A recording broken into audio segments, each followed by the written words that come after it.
This message is non-copyright. Duplication is encouraged.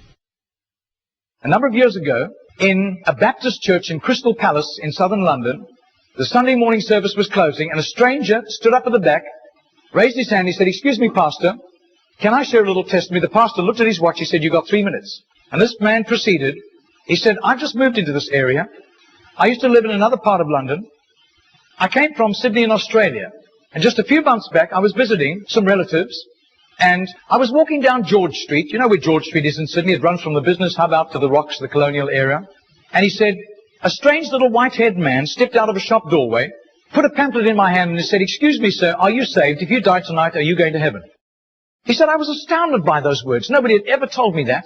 I thanked him courteously, and all the way on British Airlines back to Heathrow, this puzzled me. I called a friend who lived in this new area where I'm living now, and thank God he was a Christian. He led me to Christ. And I'm a Christian, and I want a fellowship here. And Baptists love testimonies like it. Everyone applauded and welcomed him into the fellowship. That Baptist pastor flew to Adelaide in Australia the next week.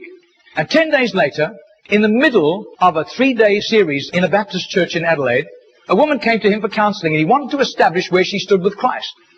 And she said, "I used to live in Sydney.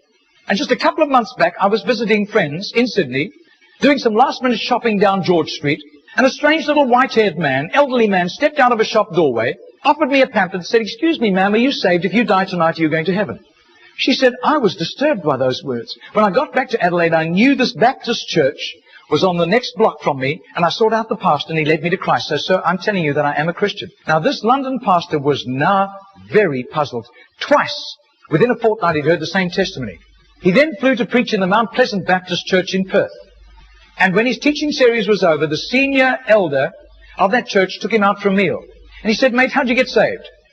He said, "I grew up in this church from the age of 15 through Boys Brigade. Never made a commitment to Jesus, just hopped on the bandwagon like everybody else. And because of my business ability, grew up to a place of influence.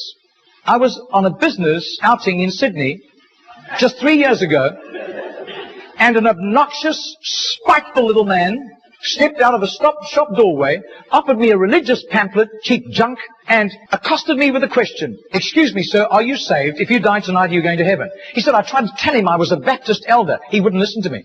He said, I was seething with anger all the way home on Qantas to Perth. He said, I told my pastor thinking he would sympathize with me, and my pastor agreed. He had been disturbed for years, knowing that I didn't have a relationship with Jesus, and he was right. And my pastor led me to Jesus just 3 years ago. Now, this London preacher flew back to the UK and was speaking at the Keswick Convention in the Lake District. And he threw in these 3 testimonies. At the close of his teaching session, 4 elderly pastors came up and said, we got saved between 25 and 35 years ago, respectively, through that little man on George Street giving us a tract and asking us that question. He then flew the following week to a similar Keswick Convention in the Caribbean, to missionaries.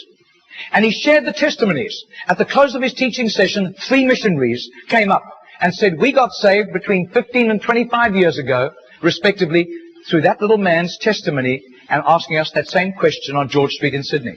Coming back to London, he stopped outside Atlanta, Georgia, to speak at a naval chaplains convention.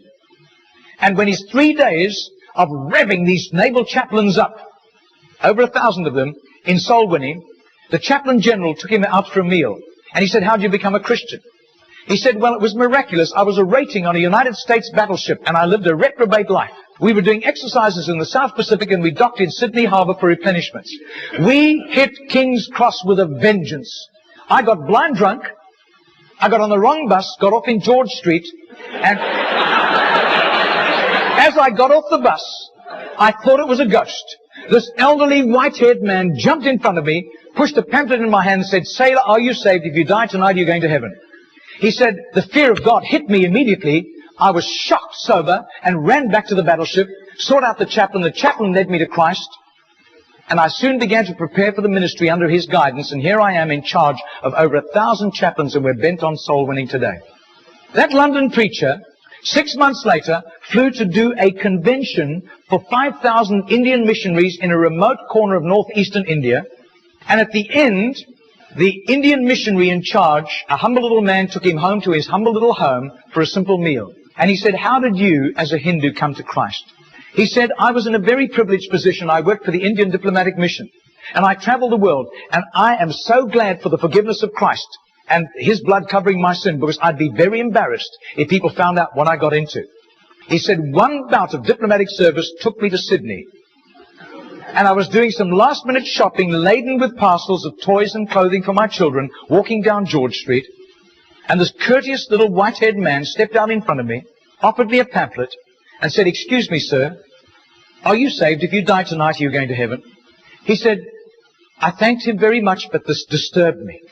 I got back to my town, I sought out the Hindu priest, and he couldn't help me. But he gave me some advice. He said, just to satisfy your curious mind, nothing else, go and talk to the missionary in the mission house at the end of the road. And that was fatal advice. He said, because that day the missionary led me to Christ. I quit Hinduism immediately and then began to study for the ministry. I left the diplomatic service, and here I am, by God's grace, in charge of all these missionaries, and we are winning hundreds of thousands of people to Christ. Well, 8 months later, that Crystal Palace Baptist pastor was ministering in Sydney, in Gymea, southern suburb of Sydney. And he said to the Baptist minister, do you know a little man, an elderly little man who witnesses and hands out tracts on George Street? And he said, I do. His name is Mr. Genor, Genor. But I don't think he does it anymore. He's too frail and elderly. The man said, I want to meet him. 2 nights later, they went around to this little apartment, knocked on the door, and this tiny, frail little man opened the door. He sat them down, made them some tea, and he was so frail he was slopping tea into the saucer as he shook. And as he sat with them, this London preacher told him all these accounts over the previous 3 years. This little man sat with tears running down his cheeks. He said, my story goes like this. He said, I was a rating on an Australian warship, and I lived a reprobate life, and in a crisis, I really hit the wall, and one of my colleagues, whom I gave literal hell, was there to help me. He led me to Jesus, and the change in my life was night to day in 24 hours. And I was so grateful to God. I promised God that I would share Jesus in a simple witness with at least 10 people a day, as God gave me strength. Sometimes I was ill, I couldn't do it, but I made up for it for other times. I wasn't paranoid about it, but I have done this for over 40 years, and in my retirement years, the best place was on George Street. There were hundreds of people. I got lots of rejections. But a lot of people courteously took the tracts. And he said, in 40 years of doing this, I've never heard of one single person coming to Jesus until today. Do you know, I would say that has to be commitment. That has to be just sheer gratitude and love for Jesus to do that, not hearing of any results. Margarita did a little count. That's 146,100 people. That simple little non-charismatic Baptist man influenced somehow to Jesus. And I believe what God was showing that Baptist minister was the tip of the tip of the tip of the tip of this iceberg. Goodness knows how many more had been arrested for Christ and were doing huge jobs out in the mission field. Mr. Genor died 2 weeks later. And can you imagine the reward he went home to in heaven? I doubt if his face would ever have appeared on Charisma magazine. I doubt if there would ever have been a write-up with a photograph in Billy Graham's Decision magazine, as beautiful as those magazines are. Nobody except a little group of Baptists in southern Sydney knew about Mr. Genor. But I'll tell you, his name was famous in heaven. Heaven knew Mr. Genor. And you can imagine the welcome and the red carpet and the fanfare he went home to when he arrived in glory.